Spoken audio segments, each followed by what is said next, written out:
Today we have the Dodge Hornet RT. In this video, I'll talk about what this Italian-made American SUV is, how I feel about the interior space, and what it's like to drive it.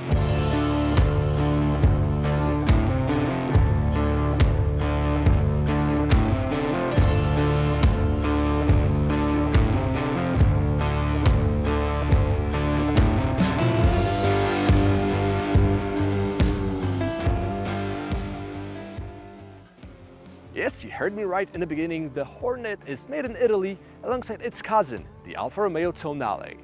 It's one of the least American vehicles that Dodge has recently released and also happens to be one of the worst selling vehicles in America, but before we get into that, let's talk about some technicalities. The Hornet is built on Fiat's platform that dates to early 2000s and underpins cars such as a Jeep Compass or mentioned earlier Alfa.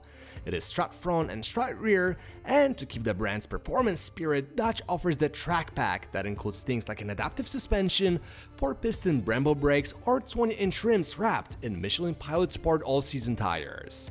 Now we have two models to choose from, a 268 horsepower GT with a 2-liter turbo 4-cylinder that starts at $31,000, or a 288 horsepower plug-in hybrid RT that you see here, starting at $41,000.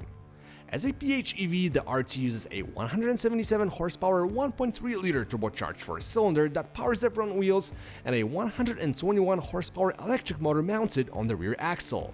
It is an all-wheel drive setup, meaning there is no physical drive shaft and you can have 3 driving modes you can choose from: hybrid, electric only, which are pretty self-explanatory, or e-save, which you can use to save the energy to use it later.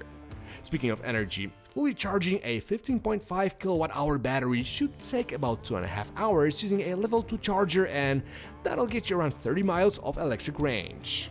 Now, before we talk how it all works together, let's take a look inside and talk about the interior space.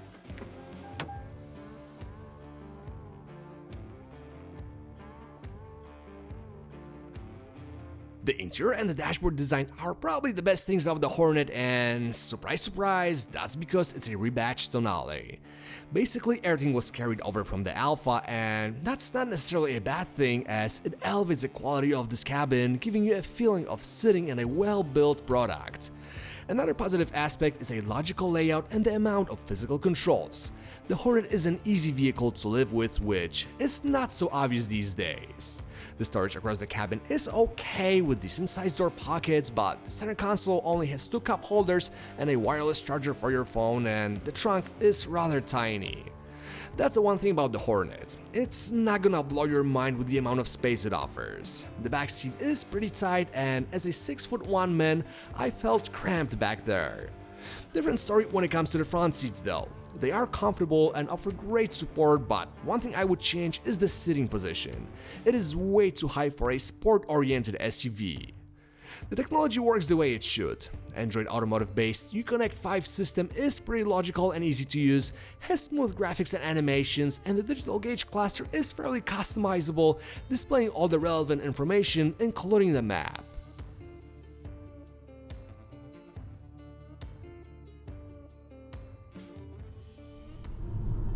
Now, Dodge wants us to think that the Hornet is fun and fast, so the question is, should we believe them? Well, I'll be honest, it's neither fun nor fast. Let me put it this way, it drives okay for what it is. It has a decent body control, pretty responsive steering, and a well-calibrated brake-by-wire system, but the truth is, the Hornet is nowhere being a performance-oriented SUV. It's sport-ish at best. As a daily though, it gets the job done. You can do around 30 miles in pure electric mode, the transition between the power source is unnoticeable, and the 1.3-liter unit is shockingly refined considering its displacement and delivers power relatively smoothly.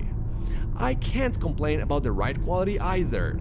It's compliant with the suspension soaking up all the road imperfections very well, and there isn't a lot of road and with noise coming inside. To add into driving comfort, you get a good set of standard driver assist systems such as an adaptive cruise control or a blind spot monitoring, and as an option you can get level 2 self-driving system with traffic jam assist. So that was the Dodge Hornet RT. With everything we covered, let's jump to the final thoughts.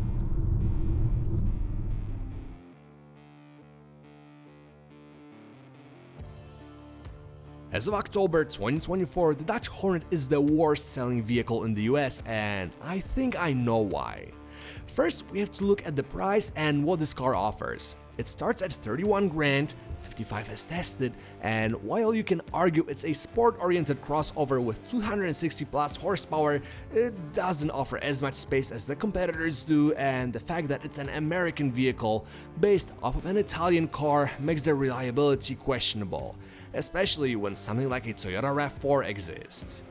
Second, the post-Hellcat era is something completely new for Dodge, and they don't even know what their new identity is and what their target audience is. Because, let me tell you something, that ain't current clients driving HEMI-powered muscle cars or SUVs. The Hornet isn't a terrible product, but looking at its price and what the competition offers, I can't justify getting it unless you get a killer lease deal. If you guys have any questions about the Hornet RT, feel free to drop a comment and I'll answer them. Thanks so much for watching, and I'll catch you guys later.